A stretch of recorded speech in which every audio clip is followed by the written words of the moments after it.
Being aware of cultural customs in business. Mary is an HRBP for a brokerage insurance firm called RC Insurance. The headquarters are based in the US.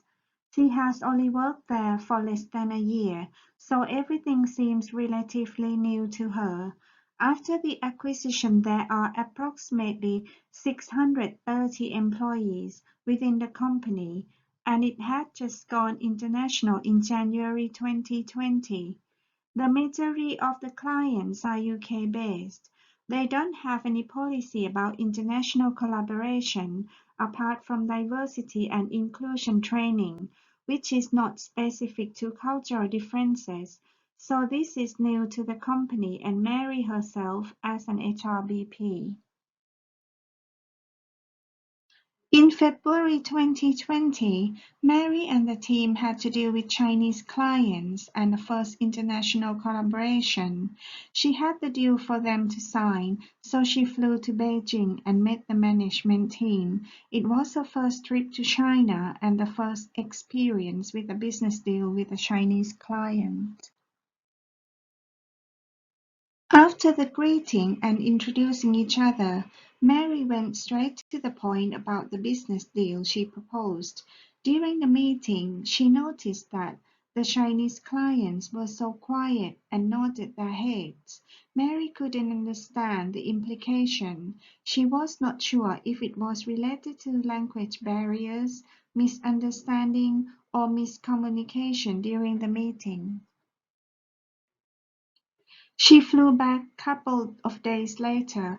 After the intense meeting with them, they told her that they would get back to her.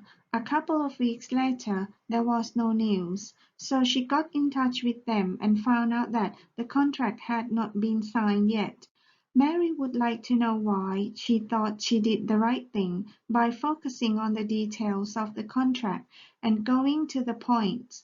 She got in touch with her colleague who lived in China for a couple of years.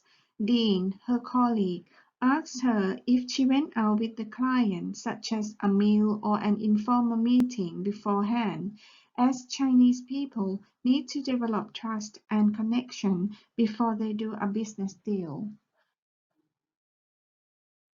She started to reflect on what happened during her business trip to China, and Dean was probably right.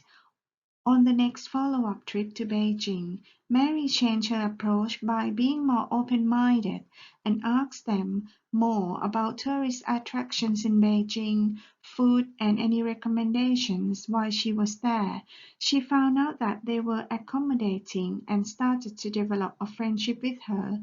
They even went out to a Chinese restaurant and Mary tried new Chinese food that she had never tried in the UK.